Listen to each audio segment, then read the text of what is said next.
Subscribe करें हमारे YouTube channel साधना gold को और पाएं वीडियोस सबसे पहले। बेल आइकन दबाना ना भूलें। जब आप मरते हैं ना तो आपके शरीर से आपका सूक्ष्म शरीर निकल जाता। आपके पास दो शरीर हैं, वैसे तो तीन हैं, स्थूल, सूक्ष्म और कारण। कारण शरीर वही होता है जिस कारण से शरीर मिला। कुत्ते का, गधे का, मनुष्य का, वह कारण शरीर है। अब हम दो शरीर की बात करें, सूक्ष्म शरीर और स्थूल शरीर। हमारा सूक्ष्म शरीर क्या है? जिस शरीर से हम सपना देखते हैं। शरीर, आप लोग जब बिस्तर पर सोए तो सपने में आप वृंदावन आए, हरिद्वार गए, अयोध्या गए, तो आपका एक शरीर तो बिस्तर पर सोया था। फिर ये हरिद्वार कौन घूम रहा है? ये वृंदावन कौन घूम रहा है? यह आपका कौन है? अच्छा, जब आप सपना देखते हैं तो आपका हाथ होता है कि नहीं? कान, आंख, नाक, पूरा ज्यों का त्यों शरीर होता है या नहीं? होता है ना? ज्यों का त्यों शरीर होता है, सब कुछ होता है। एक शरीर वो था जो बिस्तर पर सो रहा था, एक शरीर वह है जो स्वप्न देख रहा। तो जो शरीर सपना देख रहा था वो कौन था? वह शरीर था सूक्ष्म शरीर। यह शरीर जो है हमारा, यह स्थूल शरीर है। स्थूल मतलब बड़ा, सूक्ष्म मतलब छोटा।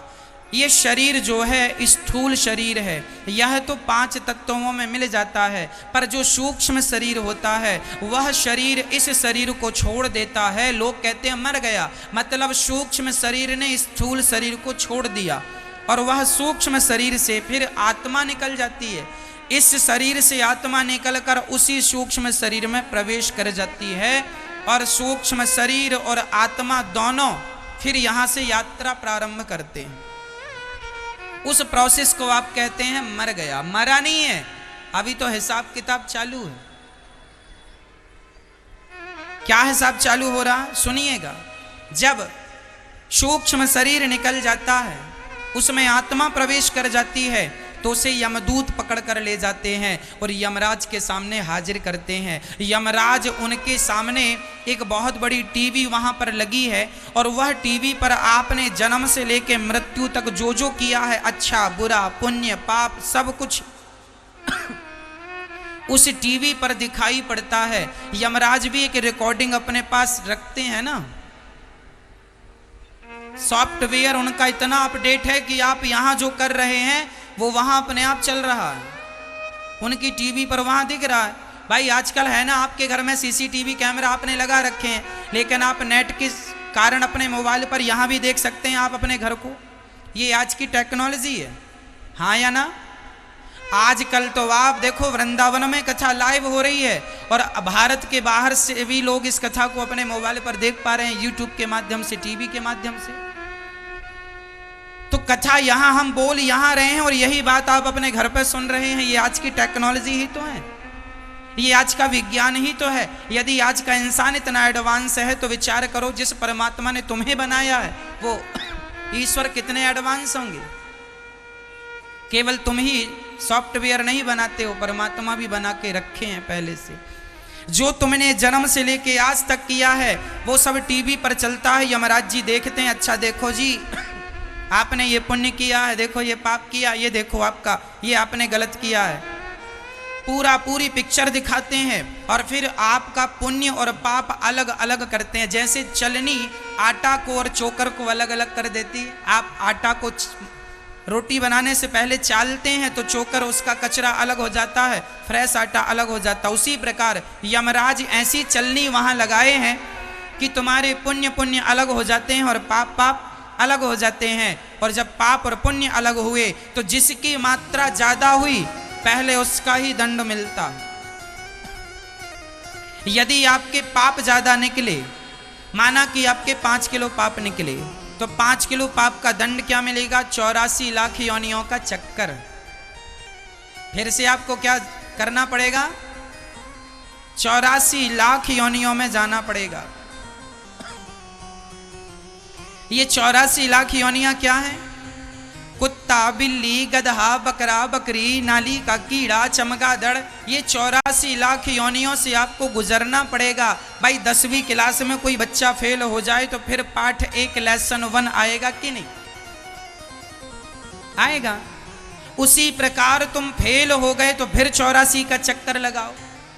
84 लाख सीढ़ियां चढ़ने के बाद तुम्हें मनुष्य का शरीर मिलता है और इसमें भी लापरवाही कर गए तो फिर 84 का चक्कर। पाप का दंड है 84 लाख योनियां।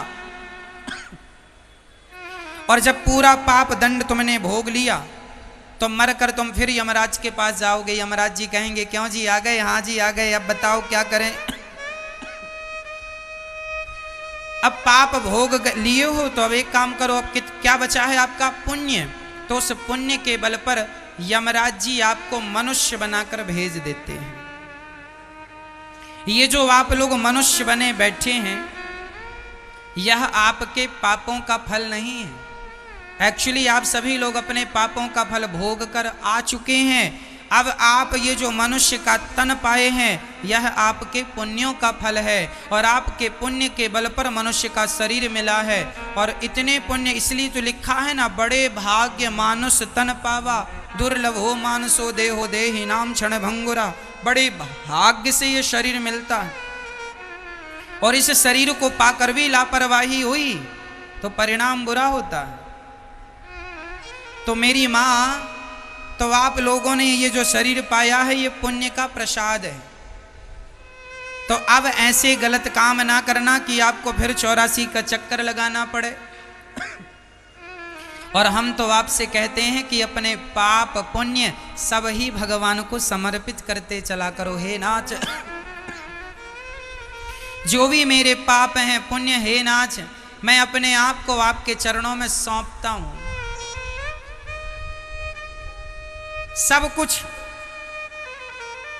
सब कुछ भगवान के चरणों में सौंप दो, सब कुछ दे डालो, अपने आप को चढ़ा दो। जिस दिन आप अपने आप को चढ़ा देंगे भगवान के श्री चरणों में, उस दिन आपके पुण्य भी नष्ट हो जाएंगे और पाप भी नष्ट हो जाएंगे। और पाप पुण्य तब नष्ट होते हैं जब आप अपने आप को भगवान में समर्पित कर दो। और जो भगवान में समर्पण कर देता है उसी का मोक्ष हो जाता है, मुक्ति मिल जाती है, फिर वह यमराज के हिसाब किताब से ऊपर उठ जाता। यदि आपने अपने आप को भगवान के श्री चरणों में समर्पण, जिसे कहते हैं ना समर्पण, इसलिए हम आपसे कहते हैं कि आप लोग मरने के पहले अपने आप को भगवान के चरणों में क्या कर देना? समर्पित कर देना। तुम्हें सौंपते हैं अमानत तुम्हारी।